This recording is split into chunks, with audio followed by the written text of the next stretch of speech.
Bună, dragii și dragele mele! Bine v-am găsit la numerologia zilei. Astăzi, prima zi de weekend, 4 aprilie 2026, vibrația 18:9, ziua în care adevărul nu mai poate fi ascuns. Astăzi nu este o zi obișnuită, 4 aprilie 2026 vine cu o vibrație extrem de puternică, 18:9. Calculul este simplu, dar energia este profundă. 18 este numărul karmei, al puterii, al manipulării, al adevărurilor ascunse. 1. Liderul. 8.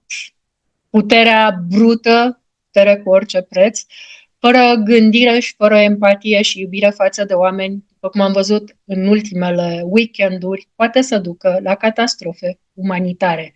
4 aprilie, o zi de 18, 9, 18 karmă, putere, manipulare și adevăruri ascunse și 9, finalul, închiderea, eliberarea. Momentul în care lumea trebuie să se trezească pentru că la ce se întâmplă a venit acel în care nu mai poți întoarce privirea. Asta înseamnă că energia acestei zile aduce un singur lucru inevitabil.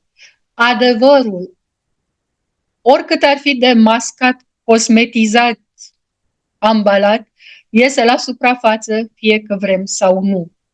Este o zi de consecințe, este o zi în care ceea ce a fost construit pe iluzie începe să se destrame. Este o zi în care nu mai putem fugi, nici în relații, nici în viață, nici la nivel global, mai ales la nivel global. Energia lui 18 ne pune în fața unor abuzuri de putere, manipulări, jocuri ascunse, sacrificii făcute în tăcere, inclusiv sacrificii umane, genocid. Iar nouă vine și spune gata, până aici. Mesajul zilei este unul foarte clar, nu doar pentru noi, ci și pentru liderii lumii, care devin hiperactivi la weekend în special. Tot ce a fost construit pe minciună începe să se prăbușească. Masca voastră cade.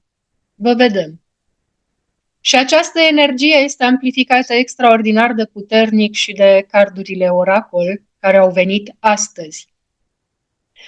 Primul card este dragonul lui Thor, cu roșu, negru și auriu, din sistemul creat de Diana Cooper. Aceasta nu este o energie blândă, este o energie de intervenție. Divinitatea va interveni. Roșul aduce acțiune, forță, uneori conflict. Negrul aduce adevărurile ascunse și karmă. Auriul aduce justiție divină. Acest dragon apare atunci când lucrurile au mers prea departe, când limitele au fost depășite, când nu mai există echilibru. Mesajul lui este simplu și puternic. Puterea intervine atunci când adevărul nu mai poate fi ignorat. Acest dragon nu negociază, el taie iluzii, expune falsul și distruge ceea ce nu mai este aliniat. Al doilea card care a ieșit astăzi, 666, Balance and Harmony, din Angel Numbers Oracle Deck, vine să completeze această energie într-un mod extrem de clar și este foarte important să înțelegem corect. 666 nu înseamnă rău, înseamnă doar dezechilibru. Înseamnă că ne-am îndepărtat de centru, că am pierdut armonia, că am intrat într-o zonă de exces emoțional, mental și în special la nivel global. Mesajul acestui card, și încă o dată mă adresez liderilor lumii, mai ales unuia, anume, revino la echilibru. Când punem împreună aceste trei energii, 18-9, dragonul lui Thor și 666, de 3 ori 6 dă tot 18, 9. Nu întâmplător au ieșit. Acum vedem o imagine foarte clară. Ce este dezechilibrat va fi corectat. Ce este fals va fi expus. Ce este construit pe control sau manipulare va fi confruntat. Uneori blând, dar uneori prin criză. La nivel global, această energie se vede deja reflectată în realitate. Conform informațiilor din presa internațională, conflictul din Orientul Mijlociu se intensifică. Sunt raportate atacuri asupra infrastructurii, poduri, rețele energetice, puncte strategice. Există reacții în lanț, amenințări și o tensiune extrem de ridicată în acea regiune. Impactul nu este doar local, este global. Afectează energia, economia și stabilitatea politică a întregii planete. Este foarte important să spunem lucrurile corect și echilibrat. Există îngrijorări majore privind impactul asupra populației civile și acuzații legate de încălcarea dreptului internațional. Însă situațiile sunt complexe și în desfășurare, iar declarațiile liderilor sunt îngrijorătoare. Din punct de vedere energetic, însă mesajul este foarte clar, lumea a ieșit din echilibru, iar energia încearcă să corecteze acest dezechilibru. 666 spune dezechilibru. Dragonul spune intervenție. 18.9 spune final de ciclu. Suntem într-un punct de reset. O să repostez ritualul pentru protecția mamei Gaia a planetei Pământ, pentru că dacă anumiți lideri și-au pierdut controlul, ca să nu spunem mințile, cu toții, și mama Gaia și noi, suntem în mare pericol. Cum am spus, suntem într-un punct de reset. Aceeași energie se simte extrem de puternic și în relațiile de cuplu. Astăzi nu mai funcționează evitarea, nu mai funcționează minciuna, nu mai funcționează amânarea, adevărurile ies la suprafață. Relațiile karmice sunt testate. Testul final. Ori se transformă profund, ori se încheie. În relațiile toxice pot apărea conflicte intense, rupturi bruște, decizii radicale. Pentru că energia nu mai susține falsul. Dar în relațiile autentice, această zi poate aduce vindecare profundă și aliniere. Este o zi dură, dar sinceră. Mesajul în cuplu este foarte clar.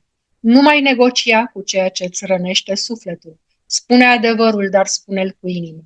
Nu reacționa impulsiv, dar nici nu te mai ascunde. Astăzi, fiecare număr de destin resimte această energie în mod diferit. Destin 1.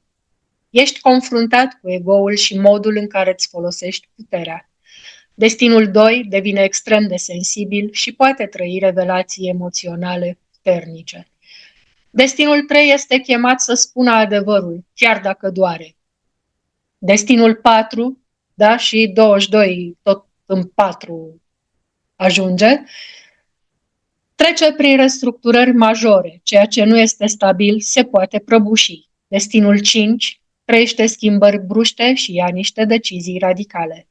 Destinul 6 este testat în iubire și în alegerile de suflet. Destinul 7 primește revelații spirituale profunde.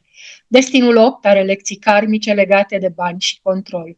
Destinul 9 închide un ciclu major. Este eliberare totală. Numerele maestre astăzi simt totul mult mai intens. 11, care vede dincolo de aparențe și simte adevărul profund, este primul care afirmă, chiar dacă doar mental, te văd.